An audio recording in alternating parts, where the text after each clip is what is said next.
Ndabasuhuje kuri Flow Kitchen and Creative. Amahoro meze neza. Twagarutse live mu gikoni, ngiye kubatekera ifunguro riri special, ifunguro rya mu gitondo, ifunguro ryihuse cyane ushobora gukora ufite iminota mikeya ugira ngo ujye ku kazi uriye wirirwe umeze neza. Ifunguro ririmo intungamubiri. Murabona rero amagi 3, igitunguru, pavuro, hari urunyanya rumwe rurahagije. Ndaza kwereka ko turukoresha ko ibyo tugiye guteka ntabwo bisaba inyanya nyinshi. Ibiryo birimo umureti ushyizemo inyanya nyinshi byatoha ntabwo byakumuka.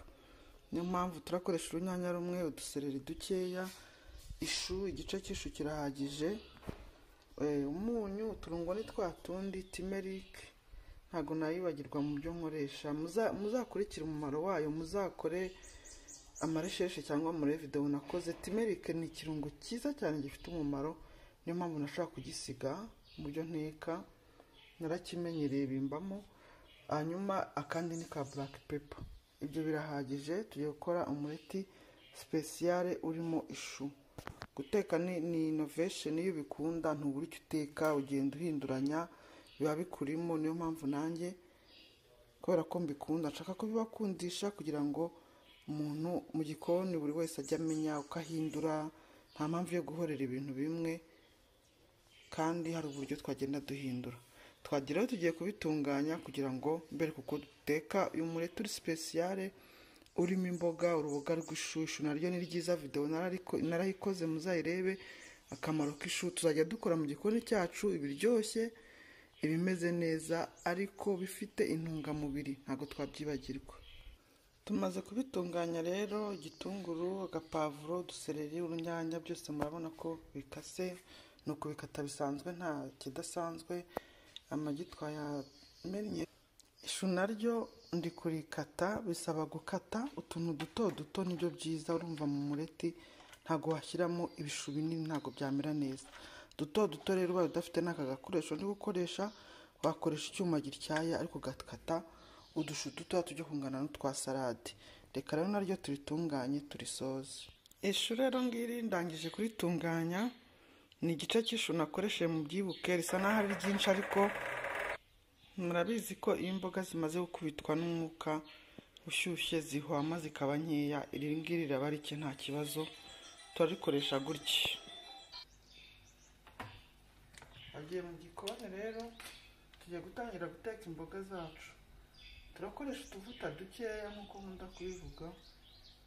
Utu turahagije. Amavuta menshi ntabwo ari meza. Ikindi imboga ntabwo zisaba amavuta menshi. Nkoresheje nk'akayiko gatoya, kuko no mu mureti turashyiramo kandi kayiko, ubwo biraba bibaye ikiyiko kimwe.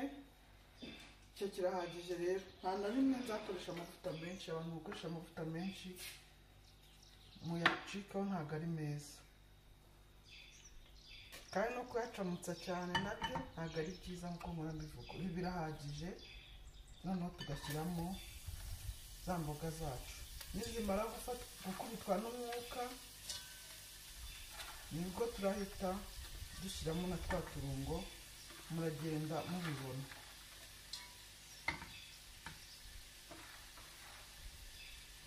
Ishu ryo ntabwo ari ryinshi, mu kanya riraba ribaye rikeya kubera ko riraba rimaze gukubitwa n'umwuka nyine.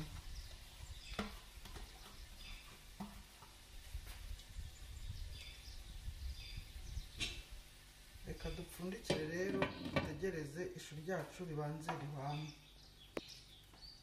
Reka rero turebe aho amashu yacu ageze. Murabibona ko yamaze gukubitwa n'umwuka, twabaye dukeya. Aha bigeze ni handi ushobora no gushyiramo akunyu ukarirya nk'urirya salade. Imboga ntabwo ari ngombwa kuzihisha cyane. Reka rero dushyiremo bya bitunguru byacu na pavuro na sereri. Urunyanya rwo turaba tururetse, turarushyiramo nyuma.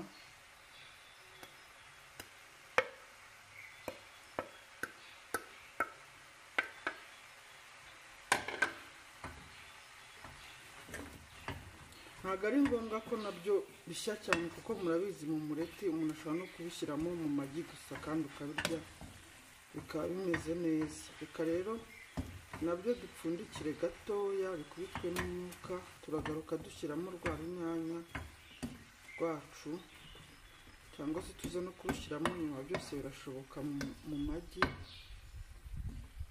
Turagenda dukomeza tureba uko inkono yacu igenda imera. Kadupfundikire rero tegereza akanya gatoya. Reka turebe twa turungo tumaze gushyiramo turi fureshe ahantu tugeze.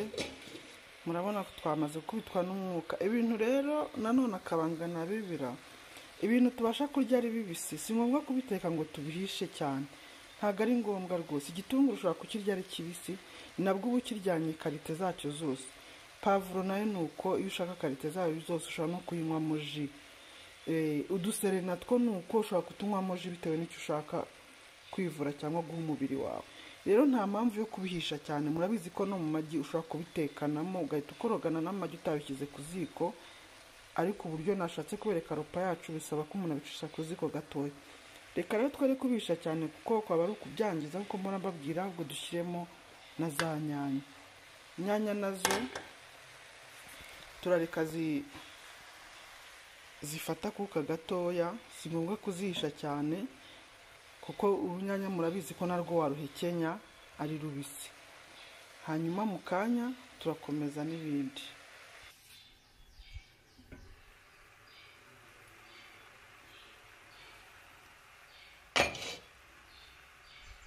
Aha bigeze rero birahagije, utunyanya twamaze natwo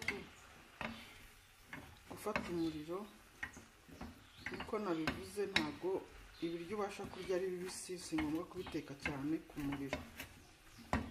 Hano nirinze gushyiramo umunyu kuko murabizi umunyu utuma imboga zibyara amazi. Rero byahita bizana amazi menshi, tukabura uko tuza kubikoresha mu mureti wacu. Ibiryo byahita bigira amazi menshi cyane. Ndaza kubereka igihe turashyiriramo umunyu. Ahubwo aha ngaha tugeze, reka dushyiremo twa turungo twacu kugira ngo bise neza, biryohe kandi birusheho kugira intungamubiri. Aka karahagije, nababwiye ko gakora cyane, kadukoresha agace k'akayiko. Hanyuma na ka black pepper kubera ko ari agasenda, umuntu akoresha gake. Aka nako ni nka 1/4 cy'akayiko, karahagije. Hanyuma tuvange kugira ngo bise neza nyine bihinduke. Murabizi ko n'umureti ugomba kuba usa n'umuhondo, nibwo busa neza. Aka karungo rero karadufasha kugira ngo amagi yacu nayo ahindure isura. Uretse kuryoha gusa, hariyongeraho no kugira ngo bise neza.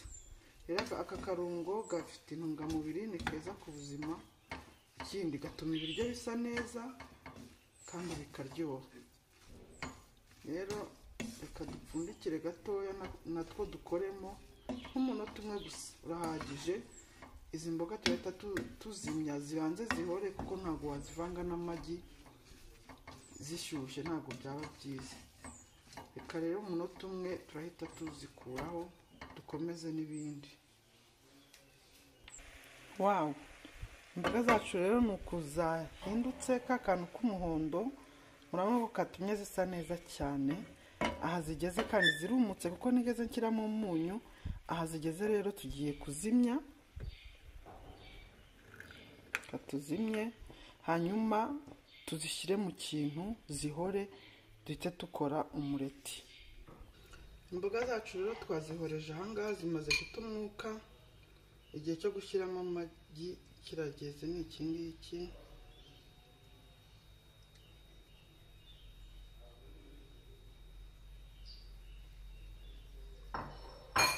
Ni nacyo cya gihe cyo gushyiramo noneho umunyu.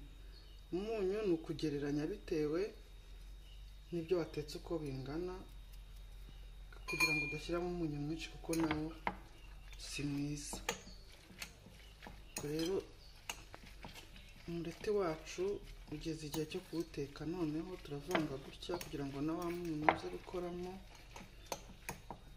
ubundi duhita duteka umureti nk'ibisanzwe, kuko icyari kigoye ni iki cyo gutegura izi mboga, ibindi ni uguteka umureti nk'ibisanzwe, nta kindi kidasanzwe. Reka rero tuvange gutya bihure, turangiza duhite dusubira mu gikoni duteke umureti.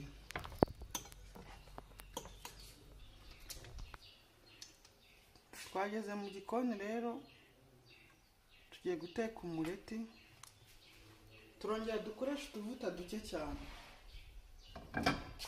Aka nako ni akayiko gatoya, ntabwo karenze rwose, banza uko mbipima. Abantu bumva ngo umureti uryoha ariko mushyizemo ibivuta byinshi ugasanga birajejeta, oya, mubicika rwose, mujye mubikora uko nguko mbibereka.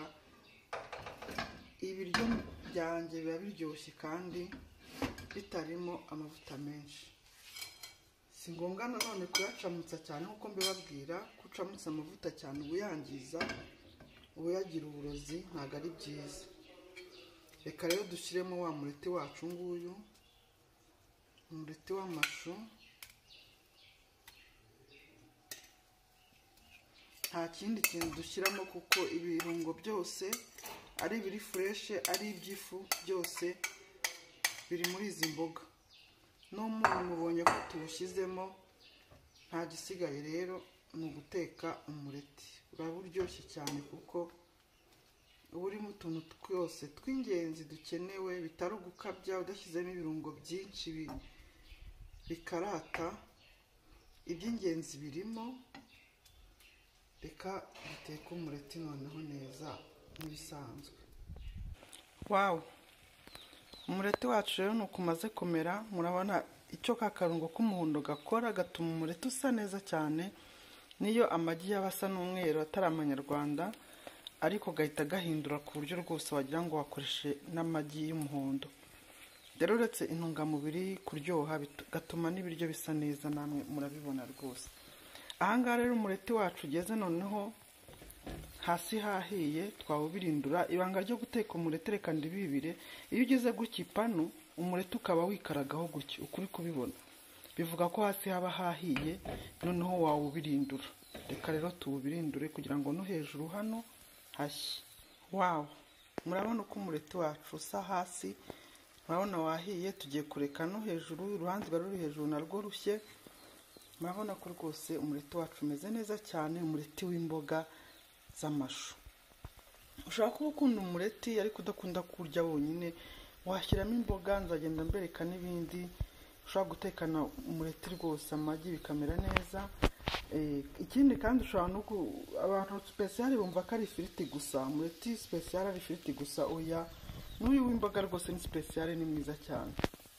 Ikindi ushobora kuba udakunda ifiriti cyangwa se warayibujije kubera impamvu zawe z'ubuzima, ugira ngo umererwe neza mu buzima bwawe, kuko ifiriti murabizi nubwo iryoha mu kanwa ariko mu mubiri ni uburozi.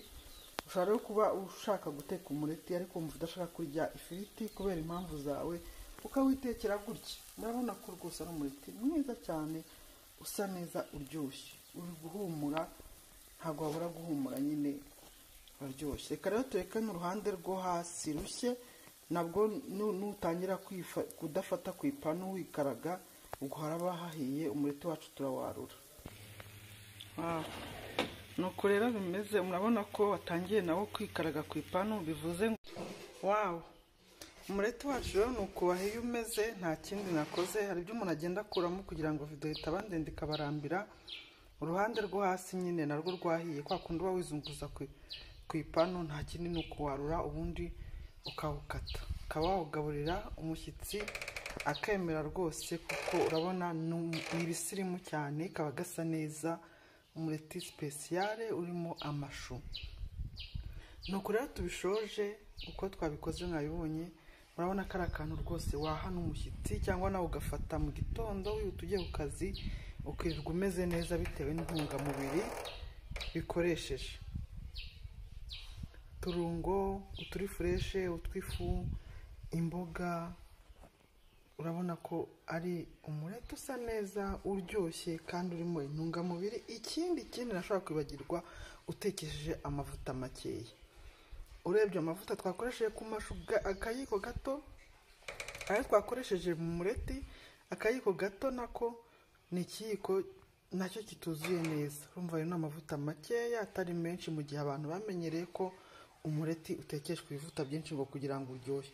Uyu nguyu uraryoshye rwose, urahumura, urasa neza, murabibona ndaho batuye rwose. Reka twumve uko umeze, ariko uraryoshye biragaragara. Murabibona rwose ni umureti usa neza, wumutse, utarimo ibivuta byinshi, murayo usa neza rwose.